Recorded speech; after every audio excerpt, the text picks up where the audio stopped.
नमस्कार दोस्तों, स्वागत है आपका हमारे इस चैनल में। इस चैनल के थ्रू हम आपको इंस्पेक्टर ऑफ पोस्ट और पोस्ट ऑफिस में होने वाले और तमाम एग्जाम्स की तैयारी के लिए ये चैनल को बनाया गया है। ये चैनल आपको बताएगा कि आपको एग्जाम में एक टॉपिक को कैसे याद रखना है। देखा जाए तो प्रिवेंशन ऑफ करप्शन एक्ट अपने आप में एक लॉ का सब्जेक्ट है, लेकिन क्योंकि करप्शन का सवाल है और पब्लिक सर्वेंट इन्वॉल्व है, तो ये एक्ट इंस्पेक्टर ऑफ पोस्ट में जो है ये पेपर थर्ड में कवर है। पेपर थर्ड में सीसीए रूल्स यानी कि जो है सीसीए रूल 1965 कवर है, जिसमें क्लासिफिकेशन और अपील और कंट्रोल ये सब कवर करती है, लेकिन इसी को सपोर्ट करता है पीसीए एक्ट 1988। देखिए, इंस्पेक्टर ऑफ पोस्ट एग्जाम में बहुत कुछ क्वेश्चंस ऐसे पूछे जाते हैं जिसमें 4 ऑप्शंस दिए जाते हैं और 4 ऑप्शंस भी बहुत कंफ्यूजन से डाले जाते हैं।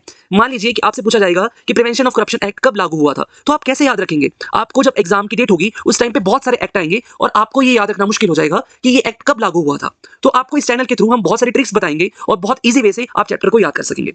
सेकंड, आपको इस चैनल के थ्रू हम पूरे ही एक्ट को एक पेज पे समराइज करके बताएंगे। जो आप स्क्रीन पे देख पा रहे हैं, ये प्रिवेंशन ऑफ करप्शन एक्ट का एक समराइज वर्जन है, जो आपको अपने एग्जाम से सिर्फ 5 मिनट पहले पढ़ना है। इस 5 मिनट पहले पढ़ने से आपको पूरा एक्ट दोबारा से रिवाइज हो जाएगा। तो चलिए समझते हैं हम प्रिवेंशन ऑफ करप्शन एक्ट। लेकिन ये समझने से पहले हम 2 चीजों को समझेंगे ताकि आने वाले सभी एक्ट को हम इजी से लर्न कर पाए। अगर देखा जाए तो हर एक्ट 2 तरह का बेसिकली होता है। एक होता है सिविल, जैसे मान लीजिए जिसके लिए हमारे पास है सीपीसी एक्ट, यानी कि सिविल ऑफेंसेस जो होते हैं। सिविल ऑफेंस मान लीजिए कि है कि कोई आपसे आपका कोई लड़ाई झगड़ा हो गया है, या आपका कोई लैंड से रिलेटेड है, या कोई चेक से रिलेटेड है, या पैसों से रिलेटेड है, तो वो सारा का सारा सिविल कोड कवर करती है। उसके लिए एक सिविल कोड बनाई गई है, जिसमें एक जजेस बैठे गए हैं। इसके अलावा एक होते हैं क्रिमिनल कोर्ट है, जहां पर क्रिमिनल केसेस डील किए जाते हैं, लाइक मर्डर है, रेप है, जो क्रिमिनल केसेस को डील करता है। उसके लिए अलग से जजेस बैठे हैं जो अलग से बुक खोलते हैं, जो है सीआरपीसी यानी कि क्रिमिनल प्रोसीजर एक्ट, जो कि भारतीय अब चेंज हो गए हैं एक्ट। ये उन एक्ट को कवर करता है। तो जो हमारा करप्शन है वो एक सिविल एक्ट ऑफेंस है या एक क्रिमिनल ऑफेंस है? तो ये एक क्रिमिनल ऑफेंस है।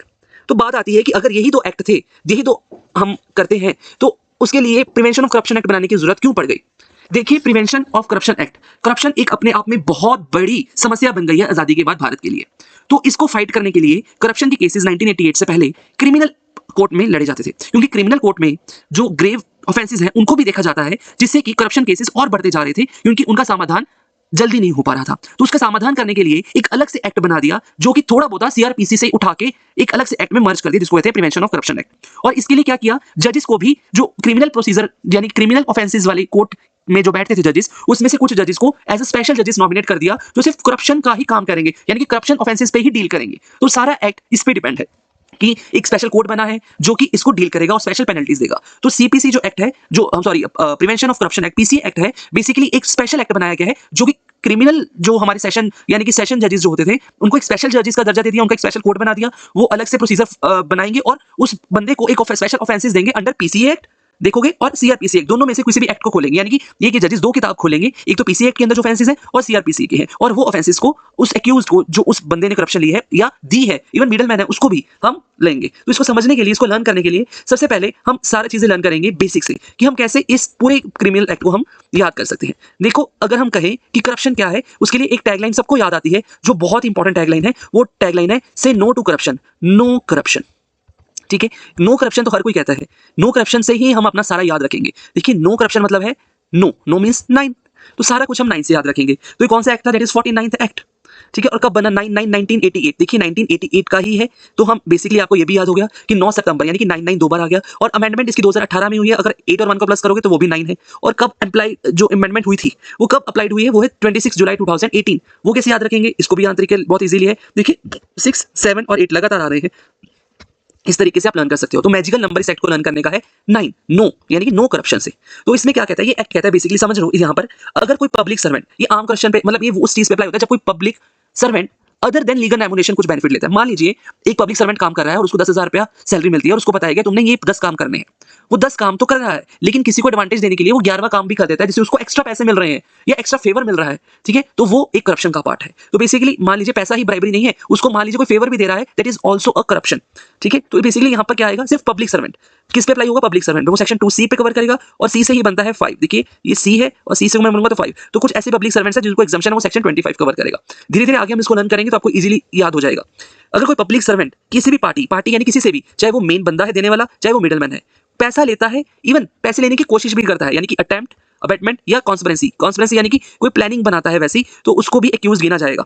तो उसको क्या करेगी पब्लिक सर्वेंट, अगर कोई ऐसा करप्शन केस में पकड़ा जाता है तो पहले उस डिपार्टमेंट से एक प्रायर सैंक्शन लेंगे। सैंक्शन लेने के बाद उस पब्लिक सर्वेंट को एक स्पेशल जजेस जो कि सीआरपीसी वाले ही थे, यानी कि सेशन जजेस होते थे, उनके एक स्पेशल ट्रायल कोर्ट में भेजा जाएगा। वो जजेस क्या करेंगे, उसको खड़ा करेंगे, उस पब्लिक सर्वेंट को पूछेंगे, ये देखिए आपके पास ये एक्सक्यूजेस, आपके पास ये लांछन लगे गए हैं, आपने ये ऑफेंसेस किए हैं। तो उनके पास कुछ पावर्स होंगे जिनसे वो पूछ वगैरह करेंगे, उनको अगर शक हुआ तो इन्वेस्टिगेट भी करवा सकते हैं और फाइनल डिसीजन देंगे 2 किताबों से, यानी कि ऑफेंसेस लगाएंगे 2 किताबों से। एक तो पीसी एक्ट तो है ही है और सीआरपीसी भी है, और वो एक्यूज को कुछ पेनल्टीज लगाएंगे जो बहुत इंपॉर्टेंट है। पेपर में 1 क्वेश्चन तो इनमें से आना ही आना है। वो भी कैसे लर्न करना है वो हम आगे इसी वीडियो में आगे एलैबोरेटेड है, थोड़े से ही है पेपर्स, बहुत इजीली लर्न हो जाएगा। लेकिन अगर पहला पेज याद है तो आपको सब कुछ याद है, तो उससे एक्यूज को ऑफेंसेस पेनल्टीज लगाते हैं, इवन उनकी प्रॉपर्टी को भी फॉरफिट कर लेते हैं। देखिए ये सेक्शन 18A है, ए का मतलब है ये लेटर ऑन एडेड हुआ है, अदरवाइज ये सेक्शन 18 ही होता। 18A ए मतलब है कि एक्सटेंशन, एक एक्स्ट्रा बनाया गया एक्ट है, तो इसका मतलब ये नया ऐड हुआ है अमेंडमेंट में। तो लर्न करेंगे इसको, लर्न दोबारा से रिवीजन में करवा रहा हूं कि अगर कोई पब्लिक सर्वेंट, यहां से स्टार्ट करेंगे, अगर कोई पब्लिक सर्वेंट किसी भी पार्टी से, चाहे वो मिडल मैन है, कोई एजेंट है, पैसा लेती है करप्शन का, तो उसको उसके ही डिपार्टमेंट से पहले एक परमिशन ली जाएगी और एक स्पेशल कोर्ट, स्पेशल जजेस का जो कोर्ट है उसमें पेश किया जाएगा। स्पेशल जजेस उससे पूछताछ करेंगे, उससे इन्वेस्टिगेट करवाएंगे। इन्वेस्टिगेट करने के बाद 2 बुक्स खोलेंगे, यानी कि पीसी एक्ट और सीआरपीएस एक्ट, और उस एक्ट के अंदर उसको जो उसकी बनते ऑफेंसेस हैं वो दिए जाएंगे। अगर ऑफेंसेस के अलावा कुछ ज्यादा एक्यूज हुआ तो उसकी प्रॉपर्टी को भी फॉरफिट किया जा सकता है। और this is all about PCA Act 1988. The magical number of this act is